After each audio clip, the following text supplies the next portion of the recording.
You train twice a day. At one point later on in my career, I was training sometimes 12, 13 times a week. So typical day, like at the pro level, get up about 8 o'clock, 8:30, cup of coffee, out for your first training session. That could take you maybe an hour, up to 2 hours, back to the house, bit of food. You kind of chill out for a couple of hours. Then you'd head out again around 4 or 5 o'clock for another training session. And you pretty much just do that for 11 months a year, within reason, obviously. But you just have the opportunity to get rest. You can train twice a day. You can rest in between so you're recovered, and you can load your body more. You can get fitter. You can get in the gym, get stronger.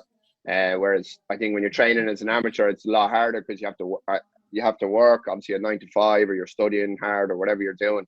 You don't have the same flexibility to be able to lay down as much mileage, or you run the risk, if you're laying down high mileage, that you're not going to recover as well, because you can't go take a nap for 2 hours in the middle of the day. You have to, go to work. So that's the main difference, I think, is that you just have the opportunity to lay down more training, and that way you're going to, in theory, progress your times and get better. Listen, in the Olympics, like actually going out on the track and racing in the Olympics, was an amazing experience. The Chinese had trained all the crowd to cheer and everything, so there was like crazy atmosphere, and so that part of it was the highlight. But the rest of the Olympics, to be honest, was a bit of a anti-climax. Like, I'm not going to lie, mainly because at the time you're dealing with Pat Hickey's OCI. So, if you weren't one of the Olympic kind of hopefuls, you were kind of just there to make up the numbers. Was the vibe that you got from the Blazers that were there. I'll tell you a quick story, actually, that kind of emphasizes it. When I was going to the Olympics, my dad, when he had retired, but he had a bunch of air miles with Lufthansa, and it just happened that we were traveling with Lufthansa. So the OCI give you your plane ticket, and then Dad was like, "Oh, let's see if I can use my air miles to upgrade you to business class, because it's 15-hour flight or whatever." We go up to the desk, and the lady's like, "Oh, sorry, business class is full, so you can't use your air miles." Okay, no problem. When I got onto the plane, the entire business class section was just full of these old boys, decked head to toe in Irish Olympic issued gear. And I was just looking at myself like, who are these boys? Like, never saw them again when we were at the Olympics until the plane coming home. And magically, these old timers show up again, decked head to toe in their Irish gear, sitting in business class, and all the athletes are stuck in steerage. Like, so it was that kind of a vibe, If you weren't expected to win a medal, you may as well not have been there. And that kind of, no one at that Olympics on the athletics team really ran very well. So I think a lot of the people who were on the team with me would agree that that kind of negative atmosphere of pessimism kind of seeped into the whole team, to be honest. So from that point of view, I really enjoy it. Having said that, such a shit experience at the Olympics that I said, you know what, I'm gonna give this sport as a full-time athlete one more year. I'm gonna come home to Ireland, I'm gonna train, and I'm gonna give it one last year, because my original plan had been, right, I've gone to the Olympics now, right, I'm gonna retire from full-time athletics and try and have a normal career. But it was such an anticlimax. I said, listen, I can't go out like that. I'm going to give myself one more year and train the way I want to train, and train with less stress and less pressure and all this. And I ended up having my best year ever. So the Olympics is great, and it's great to say to people, yeah, I ran in the Olympics and all, but it wasn't the highlight of my career, or wasn't the thing that I look back on with the most pride.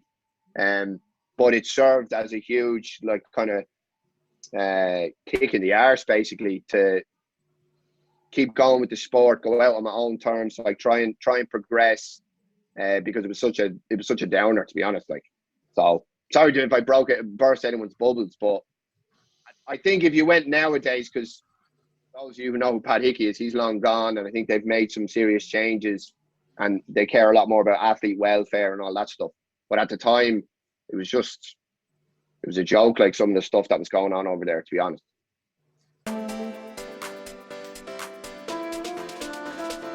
like I said at the start, I was in Clonmel Athletic Club for a good while, and then I went to America, and I come home in the summers. I went to school in Dublin for my last 4 years of secondary school, and the coach there was a fella called Alan Cox, who was a big Crusaders man, and he was a 152 800-meter runner back in the day, and he was basically my coach for the whole time that I was coming through in school. And when I went off to America and I come home, I was spending more and more time in Dublin, and I just fell in. I knew about Crusaders from him because he was always trying to, get me to join basically. And then I knew that at the time John O'Connor had a nice group with Owen Cummins, Eugene O'Neill, and Peter Madsen. That I'm in Dublin most of the summers when I'm home from college, and there's not really anyone to train with in Clonmel. And my old coach is raving about Crusaders, and I'd met John O'Connor, and he struck me as a really professional guy and a really good guy. That I'd have kind of a group to, when I come home in the summer, I'll have a group to kind of feed into directly, fellas to train with. And that was kind of how that came about. I think it was like 21, 22 when I joined Crusaders, and stuck with the club then for the rest of my career. The colour suits you. Which one do you want? The colours. Mike's going to just show a video of, actually no, I'll ask this question first and then we'll show the video. For those of you who don't know Eugene O'Neill, Eugene is here on the screen, but his name is Dave Campbell, and he has his son Charlie with him. Charlie is hoping to become the next Eugene O'Neill. Eugene, 6-time national steeplechase champion seniors for Crusaders AC.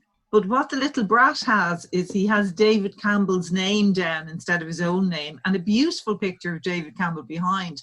Thomas, would you like to explain your friendship with Dave Campbell? Yeah, for those of you who don't know, at the time when I was in my pomp, that was about 2006 to 2010. And in the 800 meters, there was another fella from Kildare called Dave Campbell, who was also having good results. And I didn't really like him, to be honest. So we had a few run-ins on and off the track. And that's kind of that, like. And in the papers and on the radio. Yeah, well, look, like, this is the crew, I can say it, but he's a bit of a. I didn't particularly enjoy having him around. So in one way, it was really good because he was having good results, and that kind of spurred me on to have good results. But as people, like, he's just not the kind of fella I would get along with. And then when you factor in that we had this rivalry, we were going for spots on the same. Like trying to go for the national team, the same spots. You go to Irish nationals, there's always like this big head-to-head, which in Ireland is really rare because normally at the international level, you might have one Dermot O'Rourke, one David Gillick. It's rare enough to have two fellas at, in the top 10 or 15 in Europe in the Irish nationals, and a lot of years. About Montegordo. There was a team meeting in Montegordo with the Irish squad. And I think the high performance director then asked the question, what motivates you? If that's the correct question. And you gave an astonishing answer. Maybe you could go over that, Thomas. Yeah, basically what happened was coming up to the Olympics, a controversy around my selection for the Olympics because the winner of Irish Nationals was the one who was going to go to the Olympics, but it was decided at literally the night before the race. So I ended up winning nationals, going to the Olympics, and David Campbell was then all in the papers mouthing off about how he hadn't been told that the winner was going to the Olympics and all this waffle. So fast forward 1 year, we're on a training camp with the Irish national team out in Portugal, and we have this like team bonding session. And there've been a lot of back and forth in the media about one of his excuses for losing to me was that if I'd known that all I had to do was beat Tom, I would have focused on him. But I was worried about everyone in the race and all this, just excuses, like whatever. You win races, you lose races, take it on the chin. So in this team meeting in Portugal, one of these mandarins from the AAI gets up to give some sort of team bonding exercise. And they asked, they were going over like the tactics of like, in the 400 meters, are there any particular tactics? David Gillick, can you enlighten us? And he said whatever he said. And then he turns to me and says, oh, Tom, in the 800 meters now, what would be the main tactic that you would have? And this was a room full of, you know, maybe 30 athletes. A lot of them would have been on the Olympic team or you know, on the edges of the national team. And I stood up in front of this room and looked at Campbell and said, my only tactic is to beat David Campbell every time I race him. And it was one of those where, like, the whole room, like, muffled laughter. The whole room was like, really wanted to burst out laughing. But then because Campbell was sitting beside me, like, he was beetroot red in the face as well. He was fairly pissed with that one. And I just stood there. I was loving it because the guy had been saying all this the year before about the Olympics and all, about how he would have changed his tactics if he'd known and all this. I was like, yeah, all I try and do is beat him every time I'm on the track against him. That's the only tactic I need. And it was one of them where people didn't know whether to laugh or cringe or what. Boxing match actually on the track. They get on so well. Not. Did you ever have to share a room with them or anything?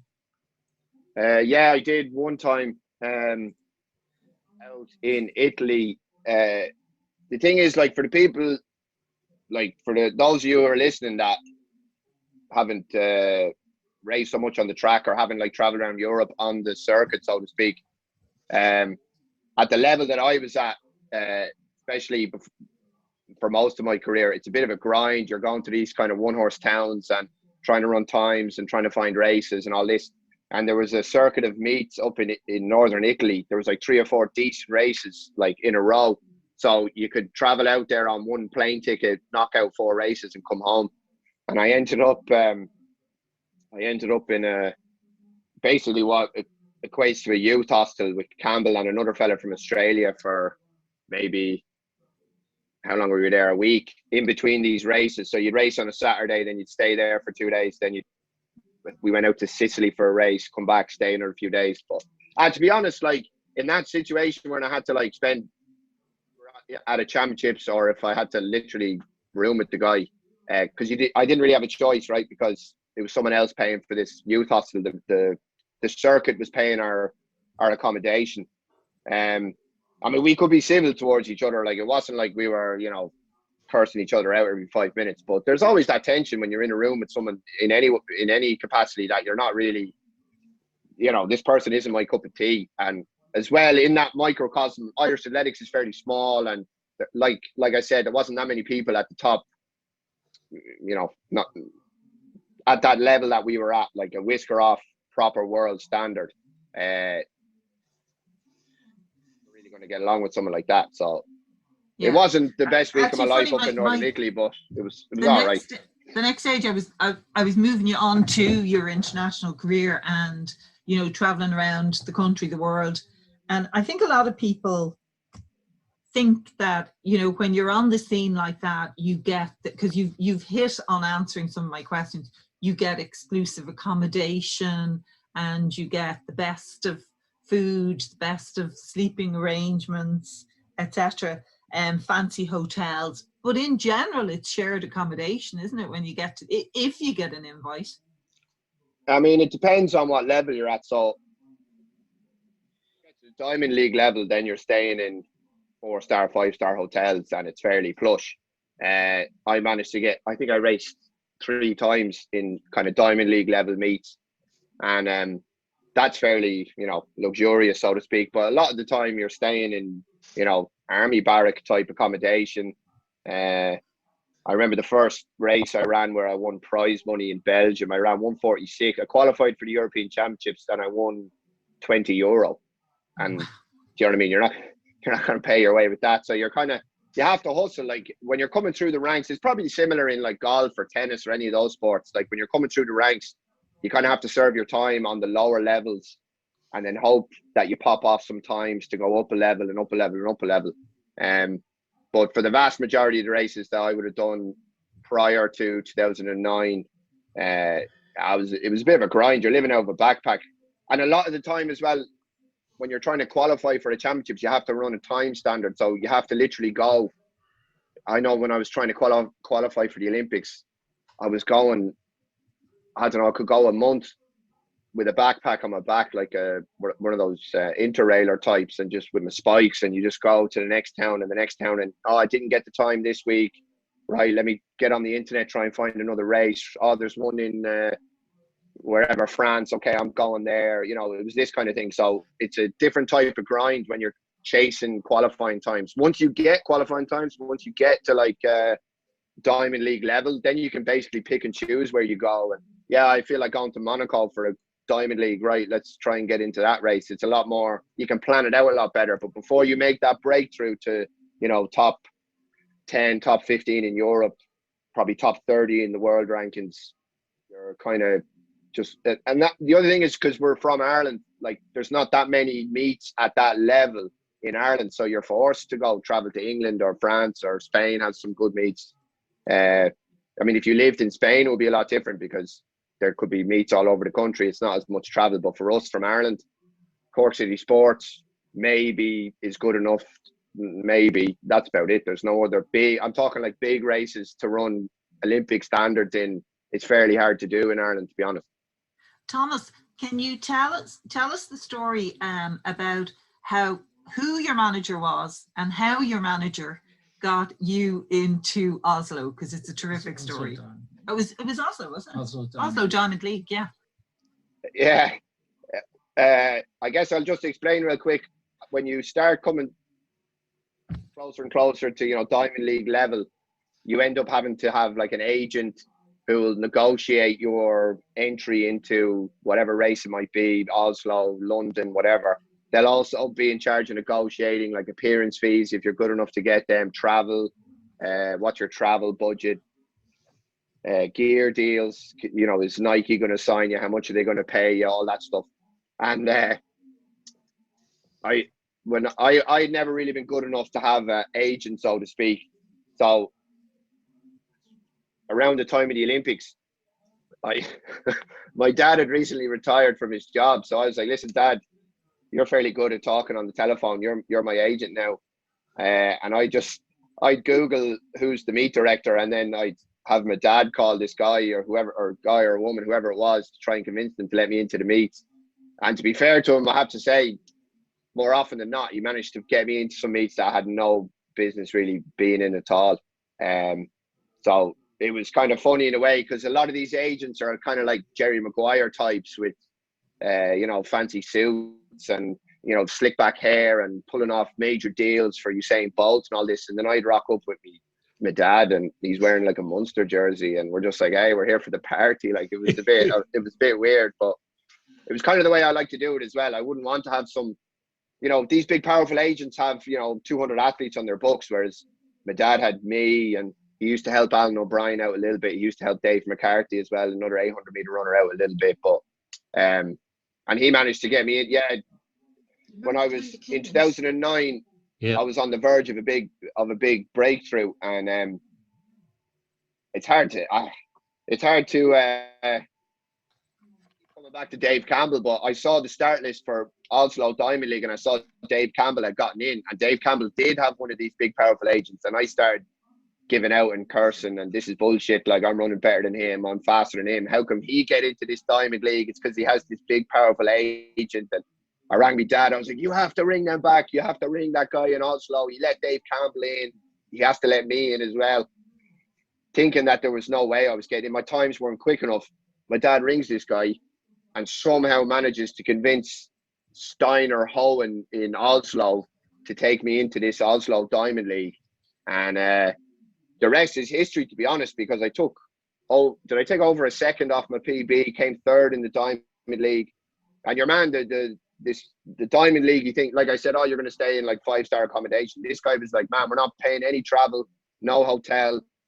Me and my dad were sleeping in a youth hostel close to the train station. It was all, you know, got into the meet the day before, booking flights for €500 and all this. But I knew that if I got a chance, I was in good shape that year. If I got a chance in a big race, I'd pop off a big time. And I ended up taking a massive chunk off my PB. And then that opened a lot more doors. I ended up racing again in the Monaco Golden League or Diamond League. Then meets started ringing up my dad, like, oh yeah, we'll give him €500 if he shows up here and this kind of thing. So it wasn't the orthodox way to go about it, but I have to give credit to my dad. He pulled some serious strings to get me into meets all over Europe. And Thomas, was that the night that your dad and you were sharing the bedroom? Yeah. Do tell everybody what you did to your father. Punched him, or which story is that? No, you asked him to get out because he was snoring. Yeah, that happened all the time. So the poor man would walk the streets while you had a little snooze. Is that true? Yeah. But to be fair to him, the only time he asked you to get out of the room. My dad didn't snore was the night before that Oslo Diamond League. For whatever reason, he slept like a baby, and he didn't disturb me at all. And then that race, and I ran out of my skin, and like the adrenaline after that was one of the best days of my life. And that night after the race, he started snoring, and he snored all night long. But it was the only time that it didn't really bother me because I couldn't sleep anyway because I was so like hyped up from having pulled out such a good performance in the race. So, but yeah, we had some man. He was always snoring the whole time. Yeah, man, kick him out. Like he has to go. Like I'm trying to rest. So, in relation to any serious injuries you ever had, with hindsight, what would you have done any differently, do you think? And the second thing is, as an elite athlete, did you receive adequate support, particularly from the AI? I knew he'd love this one, Ed. Any support, significant support from the AI? Yeah, I think you'd answer that one. Ask his mother. Yeah, or was it all from your mother? I think, look, towards the end of my career, I got some fairly serious injuries that were brought about by my own fault because I was overtraining. And is there anything I would have done differently? I would have not trained as hard as I was training at the time, to be honest. I was really pushing myself to my absolute limit. And when I kind of looked at that as like one of my strengths was that, I'm just going to train like really, really hard and like really push myself and all of this.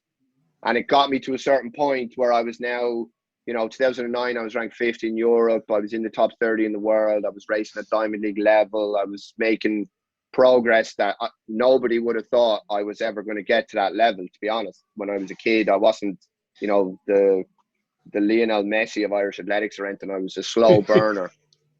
But ultimately, too hard. Injuries start racking up and you get an injury in one thing and then something else. That feeds into another body part and then that feeds into something else. And it was just kind of like a chain reaction that my body completely broke down the last 2.5 years or 2 years that I was trying to compete at a good level. And then in terms of the second part of your question, did I get help from AI?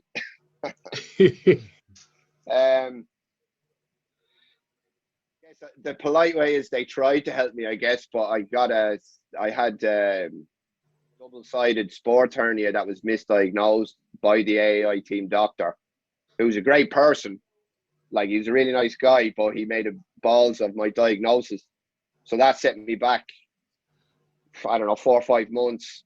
And that led on to a lot of other issues. I got more injuries on top of that because his advice was just keep training, which was the wrong advice. AI, look, they had a help to a certain extent. I don't want to completely rag on them, but I would have. Nah, because what happened was after 2010, I had a really bad European Championships, like really bad. When I came out to try and right the wrongs and get back. And then I started getting these injuries.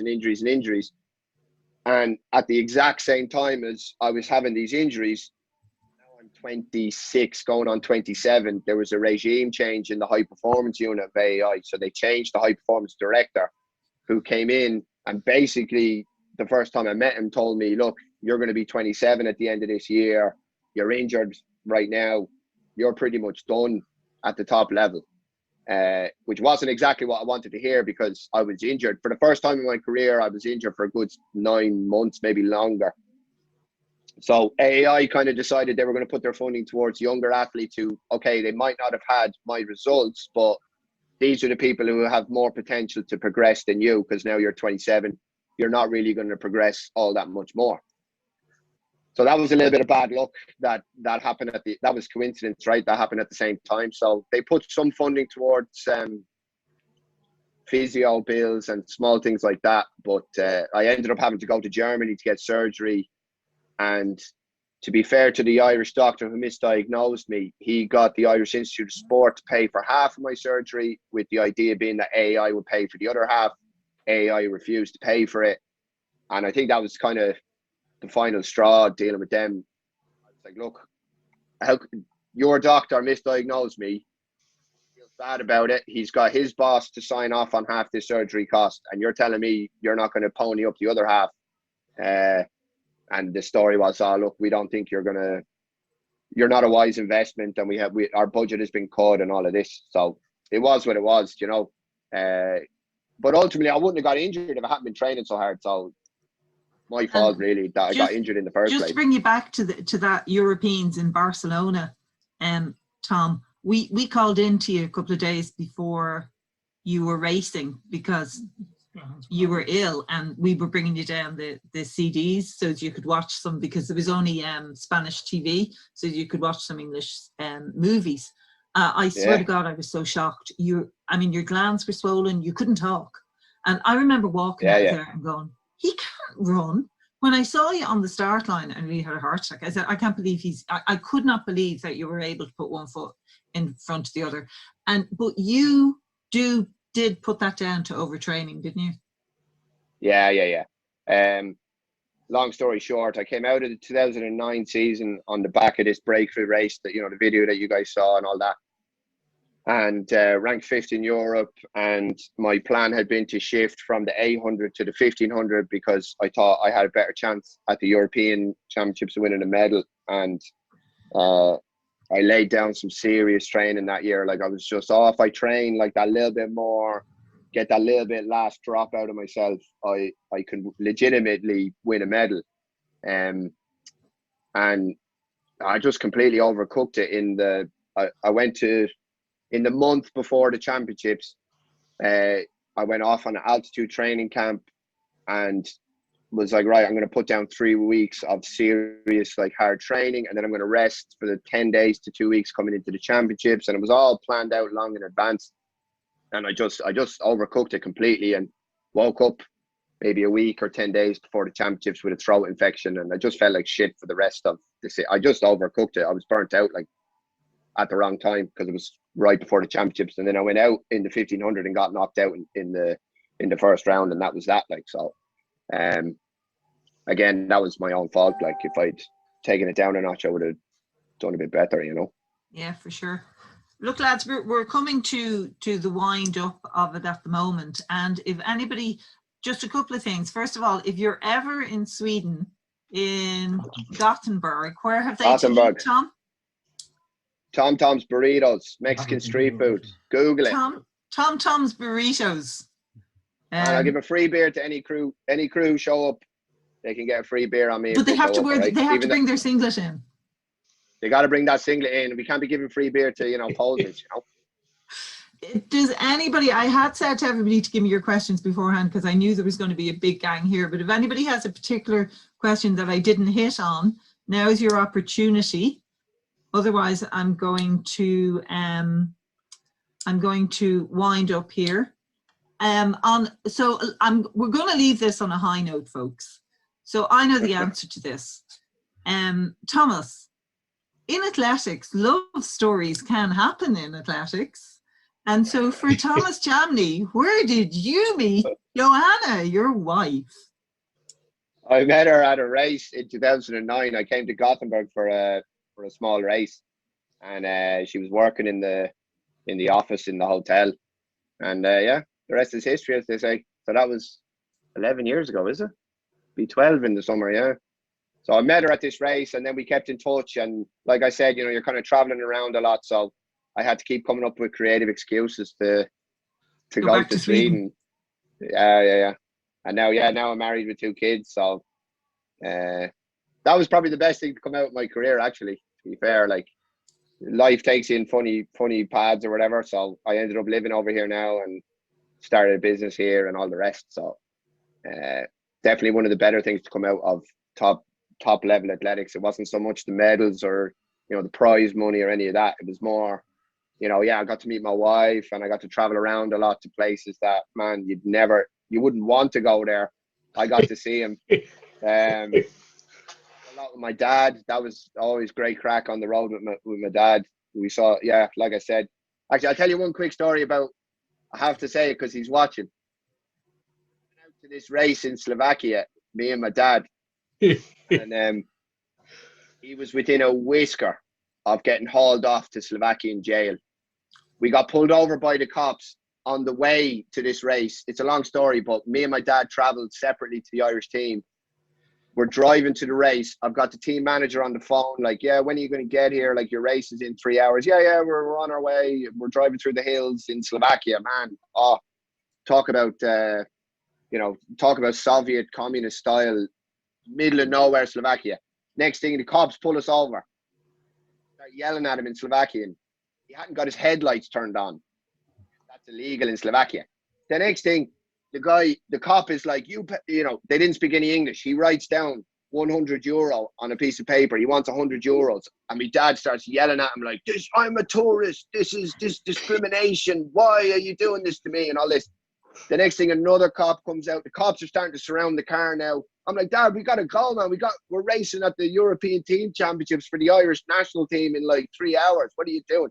They were like, jail, you go to jail. In the end, he talked them down to a €60 fine, paid them off, and then we made our way to the race. Oh, it was ridiculous. Like, so those kind of stories that's the kind of memories I have that are my favorites, just mad stuff that happens to you out on the road and going to competitions and all that. So that's another one I never heard of before. That's Thomas's mother, by the way, every time you're hearing that. Josephine, this has been an enlightening evening for you. He won the race. Absolutely. Oh yeah, you did. You won that. He won the race for the second time. Yeah, I won that race as well. Yeah. No thanks to you. Almost getting us arrested. Okay, guys. I want to thank you all for turning up and being so nice and not asking Thomas any too awkward a question, unlike my husband who had to stir up stuff. And from everybody in Crusaders to you as a Crusader and an Olympian and a superb athlete, thank you so much for sharing so much with us that you hadn't shared with your parents. And with his mother, parent. With his mother, exactly, Josephine. Thank you so much. We're so grateful. And that was a great evening's entertainment. Thank you. Well, thank you for asking me. I don't really get to talk to too many people about the good old days. So it was nice to go down memory lane, and hopefully you guys in the club might have learned a couple of tips or, got an insight into what it's like kind of at almost the top level of track and field athletics. And just keep training and don't train too hard. Don't do what I did. Your career will be over pretty quick. But best of luck to all of you with your training and all. Wise words. Okay, Thomas. Okay, Thank you guys. All right, thanks a lot. Thanks so much, guys. Bye. Thanks, Thomas. Bye, everybody. Thank